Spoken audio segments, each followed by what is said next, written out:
Una forma de abrir la Biblia y de tratar de beber y comer de ella se llama reacción por observación. Y para este fin de semana imprimí Mateo capítulo 27 y lo único que hice fue leer y tratar de anotar en el margen de la hoja algunas reacciones alrededor de la crucifixión de Cristo. Porque uno de los peligros que tenemos es, leemos tanto y oímos tanto que las frases se vuelven acartonadas y empiezan a perder vida, empiezan a perder punch en nosotros.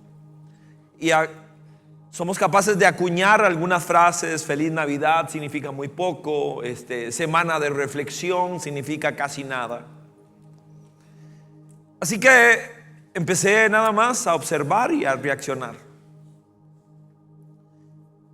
Y escribí algunas cosas que vi que estaban ocurriendo alrededor de la cruz, pero que siguen ocurriendo hoy. Es muy común. Están en la pantalla. Veía que cuando recién habían flagelado a Jesús y le ponen a cargar la cruz, era parte de lo que le tocaba a un condenado, cargar su propia cruz. Lo que pasa es que la flagelación los dejaba casi muertos, era prácticamente imposible que pudiera llevar todo el camino a la cruz. Así que me llamó la atención que dice que obligaron a un muchacho llamado Simón de Cirene a cargarlo. Y la cristiandad y la obligación son palabras que no se llevan. Cuando alguna persona reacciona porque debe, en el sentido que no quiere,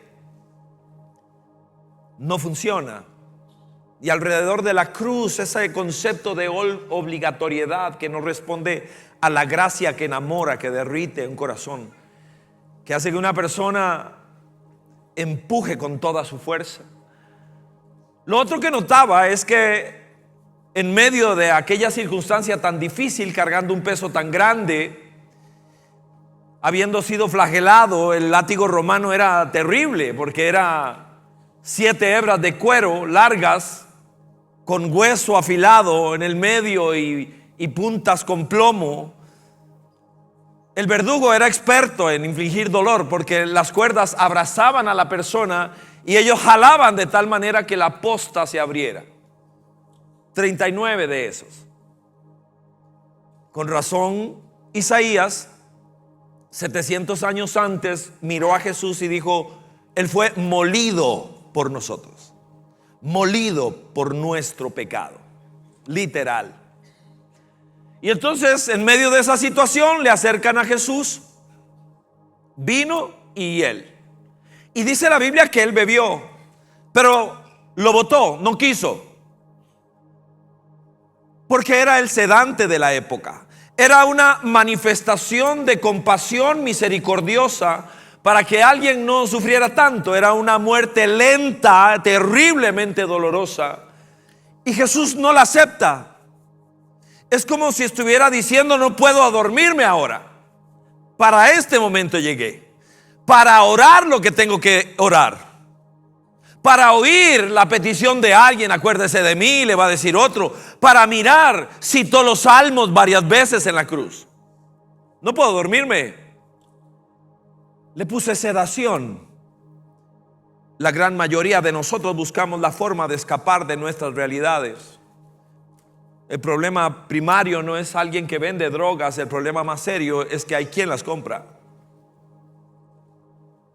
Queremos escapar, adormecernos, dormirnos.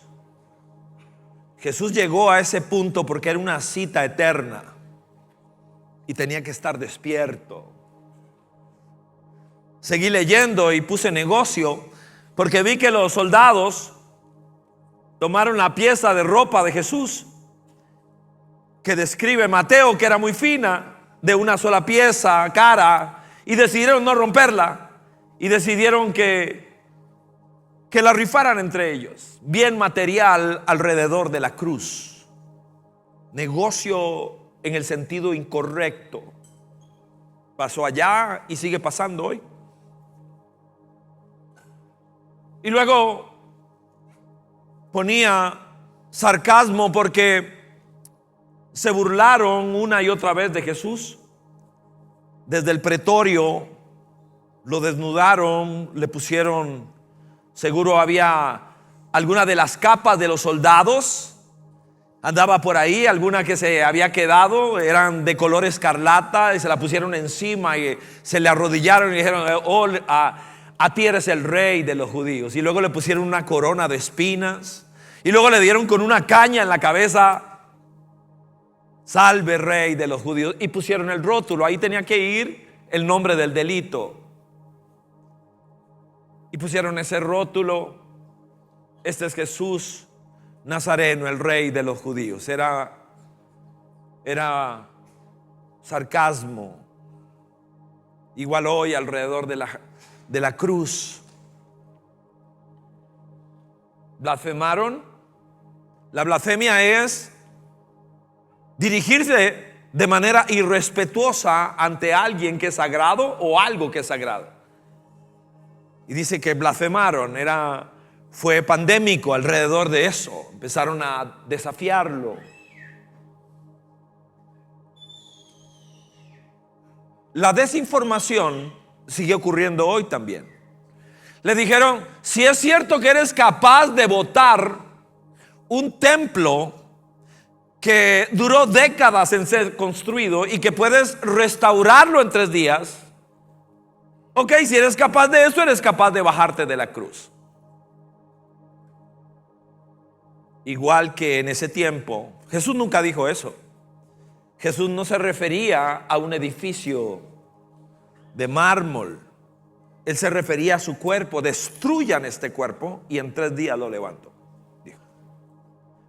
Igual que ayer, hoy. O no sabemos lo que dijo, o lo que dijo se interpreta de manera errada. Igual que ayer, hoy. Necesito saber. Es una de las razones para venir a un lugar como este, intentar desde lo mejor que podamos aprender un poquito más. Me llama la atención que en el verso 41 dice, es como una retahíla de quiénes eran los promotores de todo eso. Eran los religiosos de la época. Dice: los fariseos, los sacerdotes, los maestros de la ley, y concluye diciendo: los líderes religiosos eran los gestores de todo aquello. Eran los que estaban punzando. La motivación que tenían era mala porque era la envidia, eran los celos. Porque un carpintero que se convirtió en un rabino sin atestados se robó las atenciones de todos. No lo soportaron. La religiosidad terrible. Y aunque los insultos aparecen desde el puro inicio, me llama la atención que en el verso 44 dice que los 2 ladrones lo insultaban, los 2. Conocemos el final de la historia, pero en principio los insultos que venían de todo lado, venían de abajo, venían de los lados, y curiosamente de arriba lo que había era silencio. ¿Por qué me abandonaste? Y de repente, a partir del verso 50 aparece una explosión. Jesús grita 2 veces en la cruz. Grita, eso es lo que dice la Biblia. Dice que grita. El primer grito es un gemido en arameo: Elí, Elí, lama sabactani. Famoso: ¿por qué me desamparaste? ¿Por qué? Papá, ¿por qué me dejaste solo? Es una explosión. El segundo grito está aquí. Dice: entonces Jesús volvió a gritar con fuerza, entregó su espíritu. En el momento de su muerte, En ese momento, atención, en ese momento, la cortina del santuario del templo se rasgó en dos, de arriba abajo. La tierra tiembla, se parten las rocas, se abrieron los sepulcros y muchos creyentes, texto oscuro, extraño, poco citado, temido, muchos creyentes que habían muerto resucitaron, salieron de los sepulcros y después de la resurrección de Jesús entraron en la ciudad santa y se aparecieron a muchos. Y otra vez anoté 4 cosas que ocurrieron cuando Jesús murió,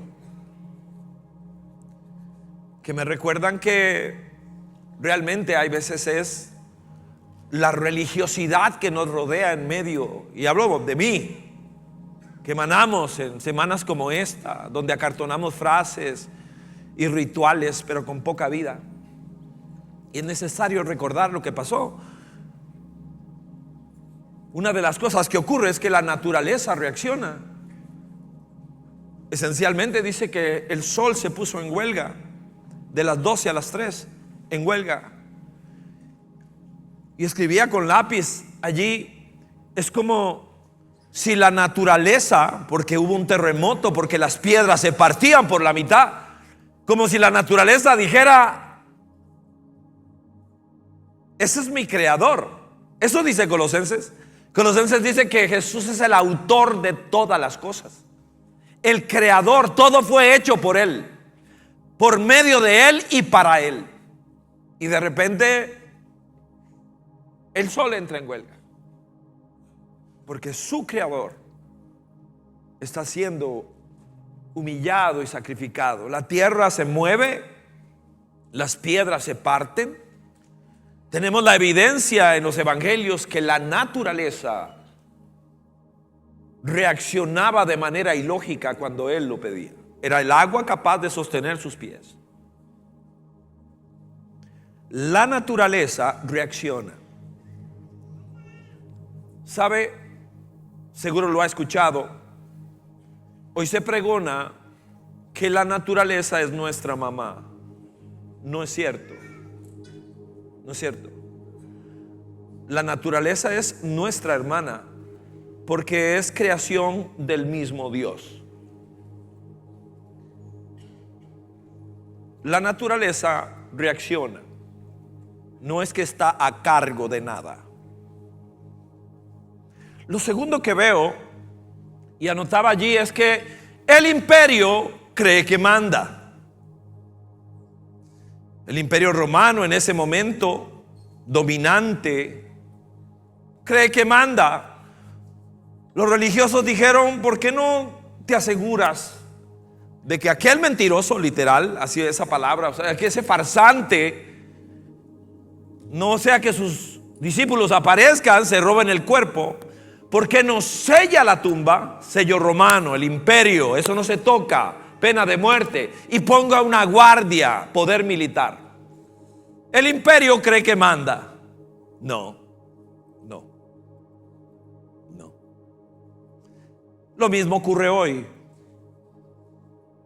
La puja mundial es si China son los que mandan, o si quien manda es Rusia, o los Estados Unidos tratando de retomar poder. Pero están equivocados. Desde que Cristo se levantó de entre los muertos, Él es el que manda. Nadie más manda. Y el imperio, por poder terrenal y recursos, cree hasta el sol de hoy que manda. Lo tercero es que la religión como tal queda superada. Hoy tenemos muchas visitas en todas las reuniones, mucho más gente de lo que normalmente viene del promedio. Y podría ser que alguien venga acá diciendo: yo soy católico, apostólico y romano. O alguien podría venir acá diciendo: yo soy evangélico. Yo soy evangélico. Yo soy luterano, presbiteriano, metodista.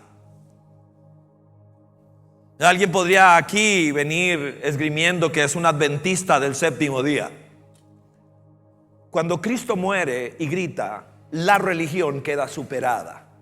Lo que dice la palabra es que el velo del templo se rasgó por la mitad. Ese no era cualquier velo, era una cortina enorme que separaba el lugar más sagrado. Se le llamaba el lugar santísimo. Y cuando Cristo muere, ¿por qué el cielo decide rajar en dos una cortina? Bueno, básicamente porque la religión a partir de allí queda superada. Ahora es una persona, no una religión. Ahora es la persona de Cristo.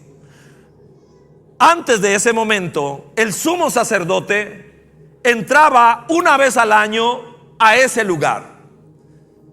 El día de la expiación podía entrar el sumo sacerdote al lugar santísimo.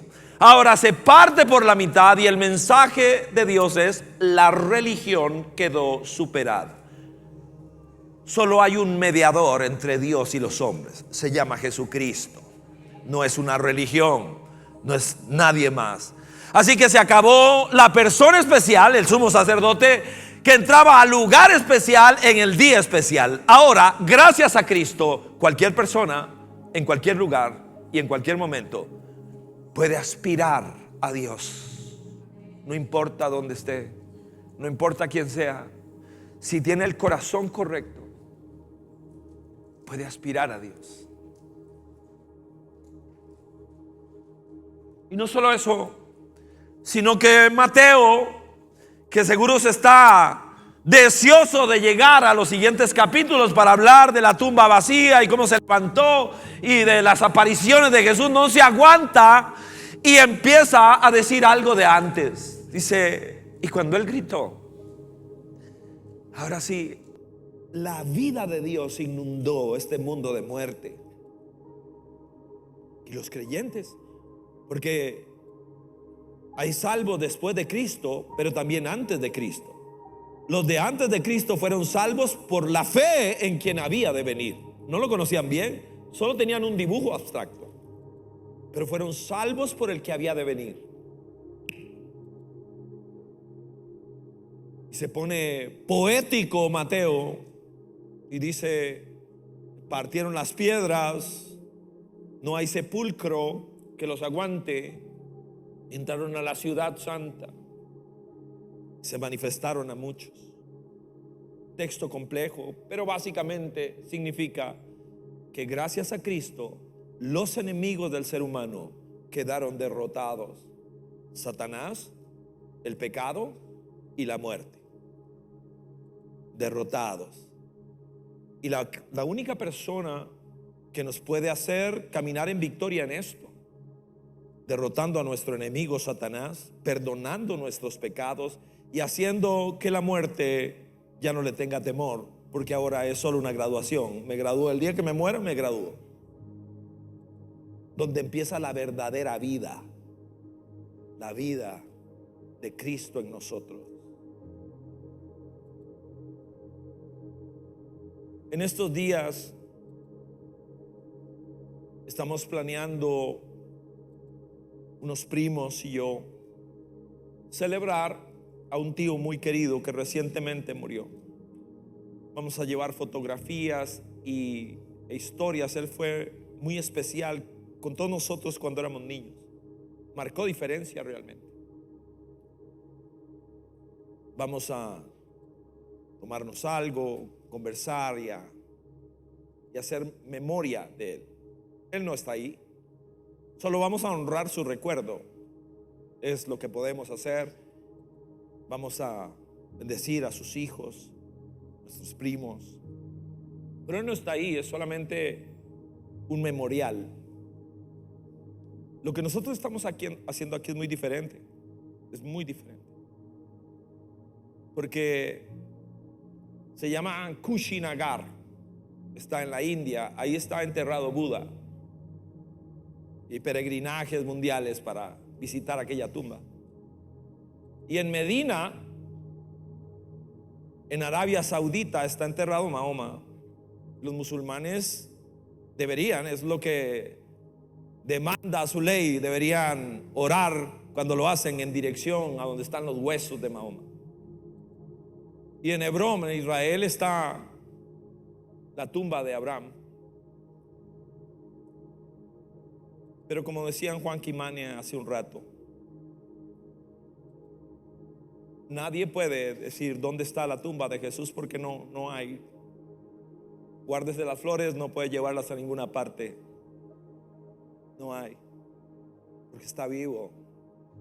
Y en un lugar como este, nosotros venimos a celebrar a nuestro Señor. Venimos a celebrarlo a Él. Póngase de pie, por favor.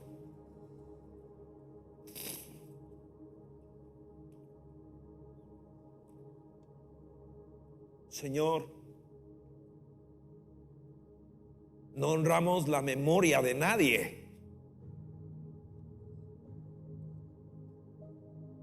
Cada canción, cada oración, sabemos que la dirigimos hacia ti, que estás ahí. Has prometido: donde dos de ustedes se reúnan en mi nombre, yo voy a estar ahí en medio.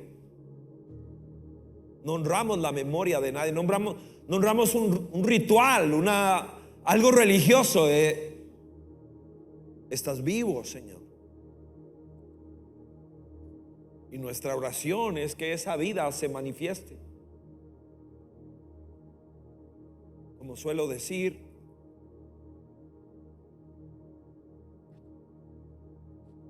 mi oración como predicador: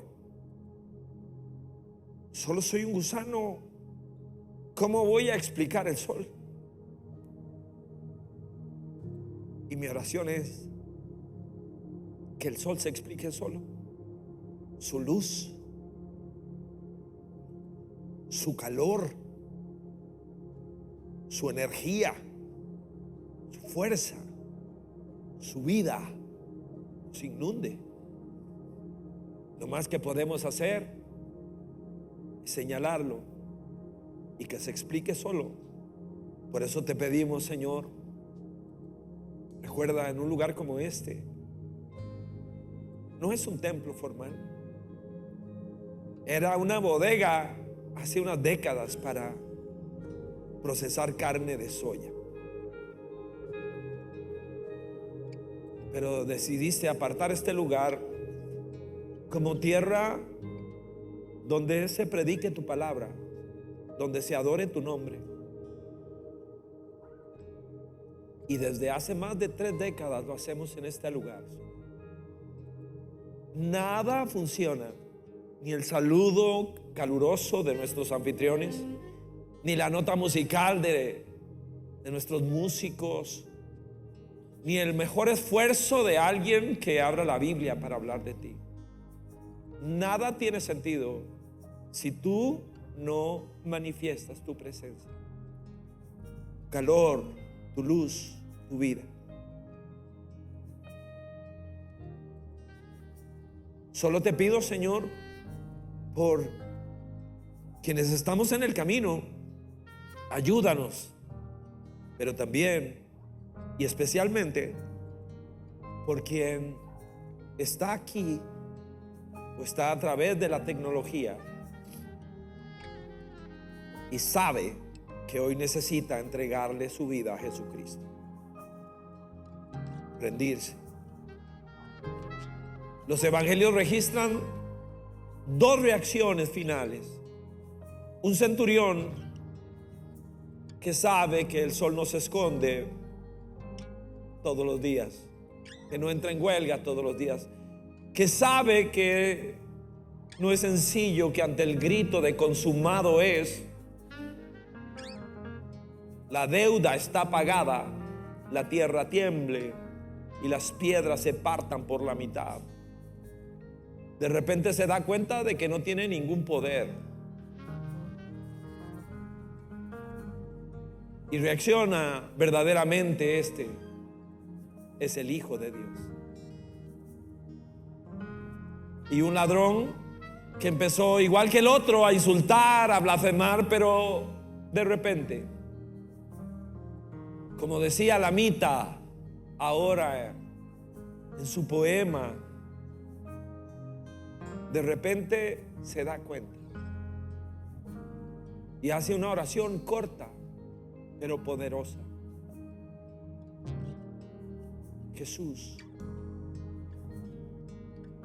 ¿podrías acordarte de mí? Tiene nada para ofrecer, no anda una moneda, no puede ofrecer un mañana, no puede ofrecer nada. Se llama gracia. Jesús lo vuelve a ver y le hace saber que es uno de los suyos, que su pecado ha sido perdonado. Allí se cumple. ¿Por qué me abandonaste? Que eres el Cordero de Dios que quita el pecado del mundo. Y lo que Dios más odia, que es el pecado, está en lo que Él más ama, que es las personas.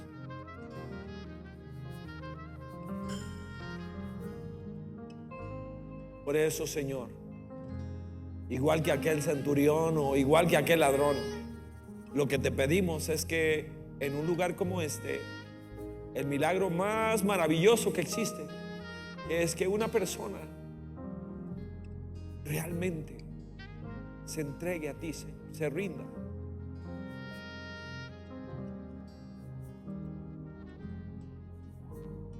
Entregamos nuestra vida, Señor.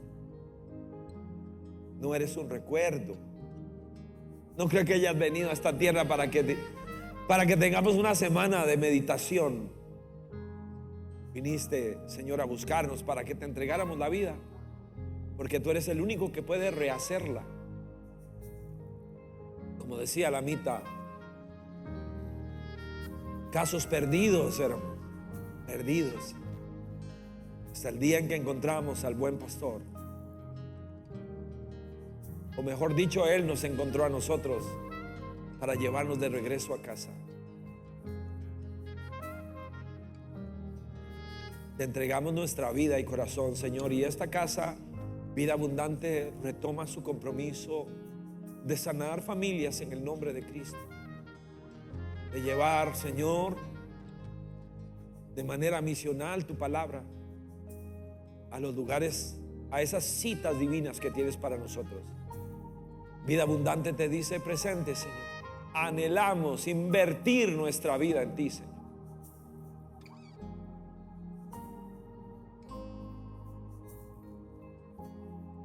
Sana mi vida, Señor. Sana a mi familia. Sana a este país, Señor. Ayúdanos.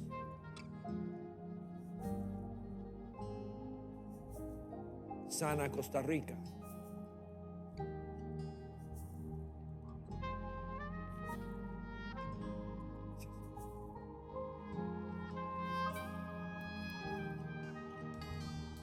En la cruz murió y mi dolor llevó, su vida ofreció y Él me restauró. Por su cuerpo que fue roto, Él su sangre derramó. Cordero inmolado, a la muerte conquistó. Cristo me ha sanado, me ha dado libertad. Cristo ha triunfado sobre toda enfermedad. El temor venció, en la cruz lo derrotó. Cristo me ha sanado, la victoria Él ganó. Él ha vencido. Oh, cuán grande amor, su paz me sostendrá. calles me acompañan.